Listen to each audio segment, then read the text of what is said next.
Where do the red and white stripes come from? That's a marker of the Scottish Rite. Red lodge, white faces. The white faces is the cat's paw, but the white also mean royal family in Europe. It don't mean skin color in Europe. It didn't mean skin color until recent times. Yeah, Chief White Wolf. When they talk about a wolf in sheep's clothing, he one of the original chiefs that was signing those treaties on the Dawes Road treaties. Do your research on him. He was old as hell. But remember, wolf in sheep's clothing. What color is a wolf's fleece normally? It's more white than gray.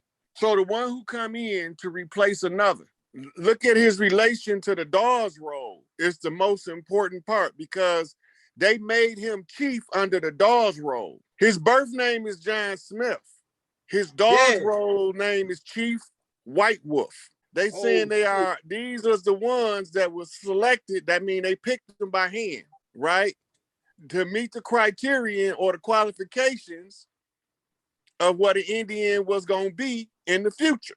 This is why we wasn't never Indians. This is the creation of the Indian reservation system. We have mirror tribes on every land. The Hopi mirror tribe in Inky's land is called the Zulu. Now over here, the ones who wore their hair as a crown, their hair had to be like the Fuzzy Wuzzy. If you pull up chieftains from Polynesia, you'll see they got afros. That's how they knew who to kill. When you dress like that, they murder you. That means that you can master anything they put in front of you. Scottish Rite, York Rite, Shriners, Knights Templar, you mastered it all. He mastered all that shit. So we talking about ancient races or ancient classification of people being divided into three main parts. Those from Africa, the Negritos is American, the Polynesian Islands, and Japan, and then you start going into your Asians, which was Mongols and Mandarins. Then you start going into your Huns, which you start getting closer to Europe now.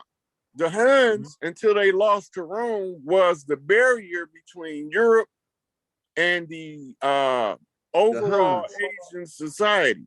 This is who Rome was fighting. And they was taking their slaves from these groups of people. And also they was taking them from the Ayurvedics of India or the Hindus. Now, these slaves can freely marry each other, but only the most prized of their women can marry into the actual royal family as a concubine.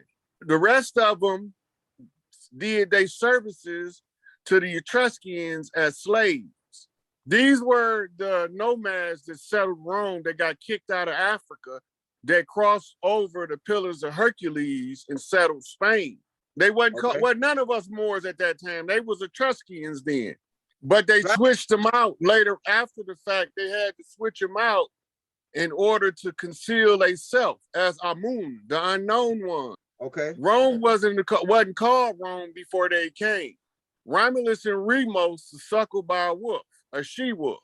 That was their way of saying that we adopted somebody because we was the ones who wore the wolves. The mythology conceals the mystery. The mystery is my story. History is his story.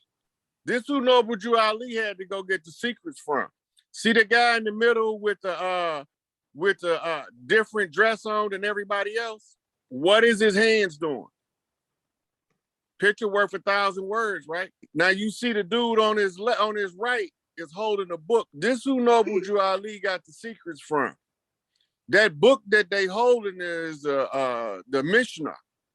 And if you notice, it's strategic. This picture is very strategic. Look at the little boy and scroll down and find the dude standing on the right hand. Where's his right hand at? You can't find his right hand, right? Think Pinocchio and Geppetto. So much symbolism in this picture, man. I can't even break it all down in no one sitting.